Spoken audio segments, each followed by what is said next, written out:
Hello, nice to see you again. Welcome to my channel. Okay, so Tata, we are going to talk today about the condo that we're in now.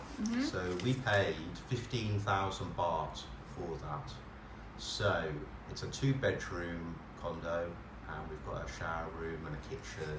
Yes. And we've also got a shared communal swimming pool and a gym. So are you able to talk to people about where the best place to go is to find a condo like this?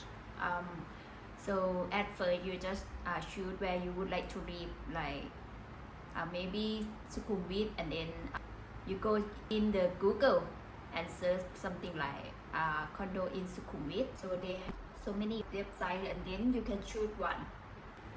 And they have different size and different price as well.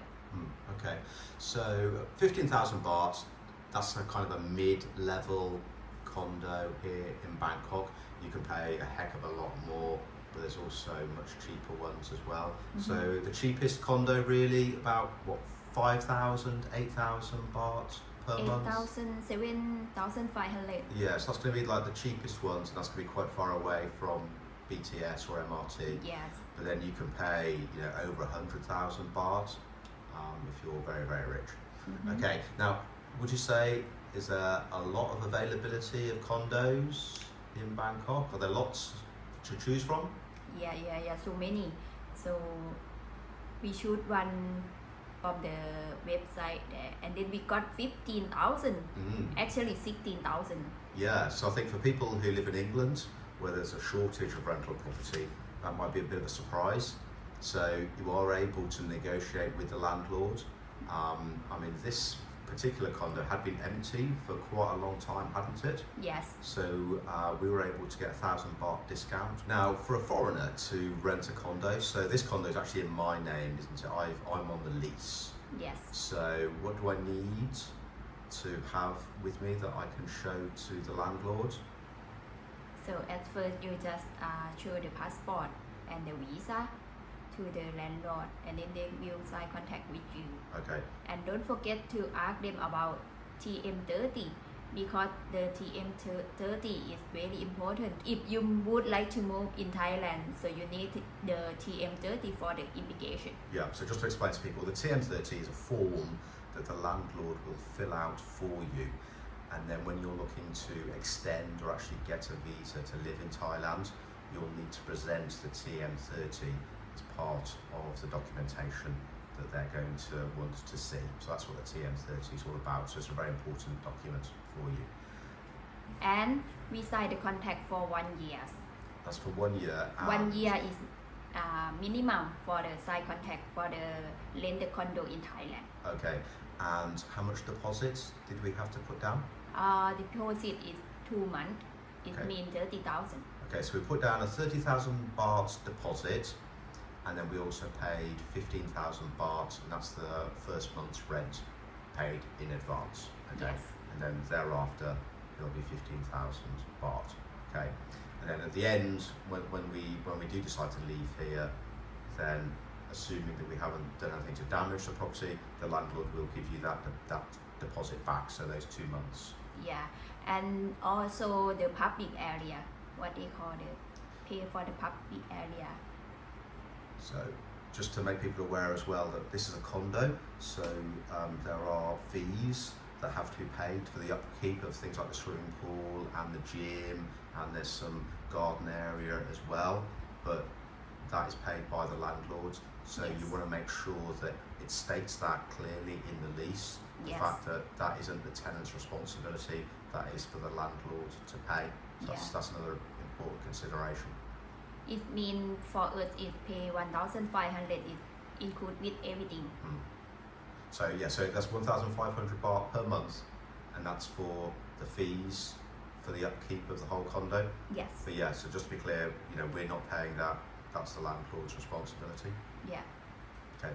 So moving on from the condo, we've also got Wi-Fi, and we've got a SIM card that I use, and that allows me to make phone calls and has the data. So how much is that costing per month? Our Wi-Fi is 800 baht. So 800 baht, and then that also gives me the SIM card that I'm able to use here in Thailand. This is the SIM card is just in the packet of the Wi-Fi. Yeah. And so, how do people go about then getting Wi-Fi? What should they do when they first arrive here? Oh, there's have so many company in the shopping mall, so you can choose one from there, and then the Wi-Fi company will ask you about the passport, and then next day they come to fit it for you. Okay, so it was very, very easy actually, guys. We went to the mall. There's loads of different shops. You won't have any difficulty finding them. They're very helpful.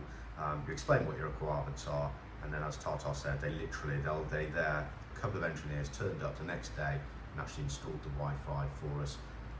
Took away all the hassle and pain of organising all of that, so it's very, very good. So that's the Wi-Fi. That was 800 baht per month, and then we've also got the water bill. So just to, in case people aren't aware, the water in the condo and elsewhere in Thailand isn't drinkable. So this is just the water that we're using for the toilet and for showers. So how much are we spending per month on the water? So this month, for the water, is 234. 234 baht. So it's very, very reasonable.